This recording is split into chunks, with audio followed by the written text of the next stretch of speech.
Make a plan, man. So when I was doing my clinical work, which I did a lot of career work with my clients, both at a beginner level, I would say, like really a beginner level, with people who had no employment whatsoever, no history of employment, who were undereducated and who lacked every skill you could possibly imagine. So these were people who were really in dire straits, up to people who were operating at the top of their profession, but who could still strategize forward. And so, for example, let's say you're at a dead end in your job. Okay, so I don't find my work meaningful.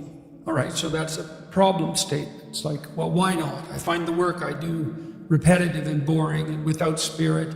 I have a bad relationship or a neutral relationship with my boss who doesn't know who I am. I have problems with coworkers. All of that needs to be differentiated, right, and analyzed in detail. So we might say, for example, let's say you believe that you're undervalued at work, and maybe you are. What you need to do is you have something to say, and we would have to figure out what it is that you have to say. But it would be some variant of, I'm bringing more value to the table than I'm being compensated for, and that's demoralizing me. And it's also not good for you being my boss, because if I'm actually more valuable than is being recognized, then the fact that you're not valuing me properly means that I will become demoralized, I won't work properly, and you won't get the best out of me. So it's bad for both of us. And if your boss is in principle not amenable to such a discussion, then what you should seriously consider doing is finding another job. Okay, so let's say we're going to set you up for this. Okay, this isn't like next week's enterprise, man. This is your life. So the first thing I would ask is, well, do you have your resume or CV in order? Well, I haven't typed it up for 3 years. Well, what do you think about bringing it up? Well, I'm pretty nervous about that because there's some holes in it, and I didn't do so well in college, and I'm kind of embarrassed about my resume.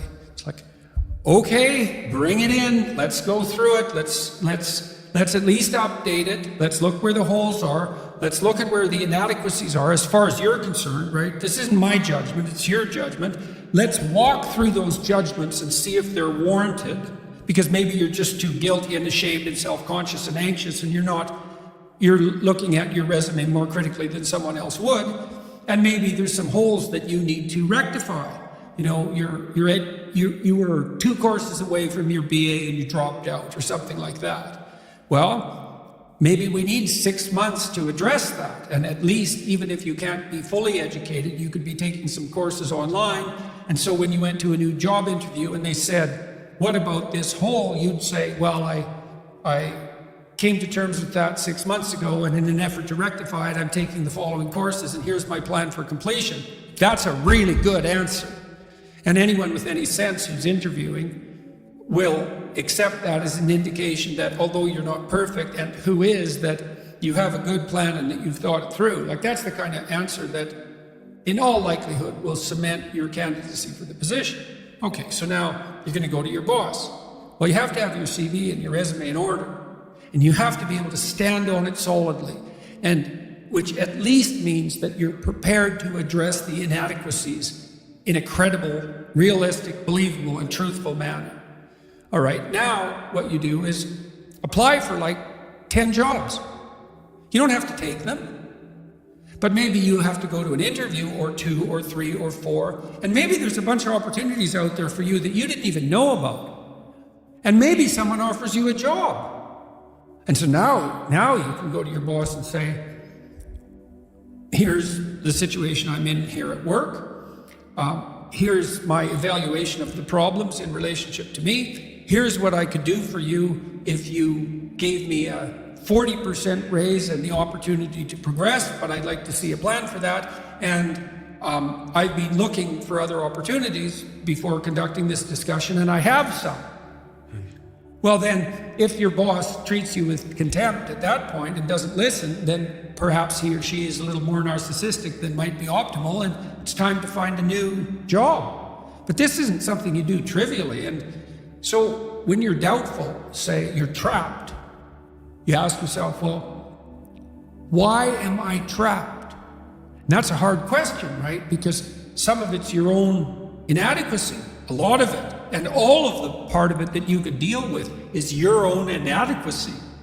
So even if it's unfair, even if you're hemmed in for any number of reasons, inappropriate, like ethnically predicated oppression, let's say, or maybe you're in a workplace that really is sexist in some fundamental sense.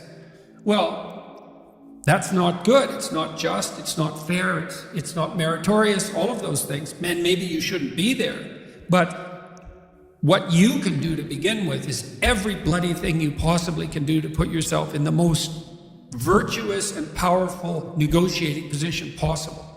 And you have to think like a snake in some sense.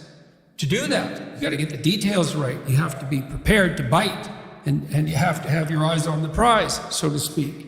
And people aren't taught this sort of thing ever, really. They're not taught how to negotiate. They're not taught how to goal set. They're not taught how to conceptualize appropriate success in some broad sense. In some sense, that's what the humanities are supposed to teach people.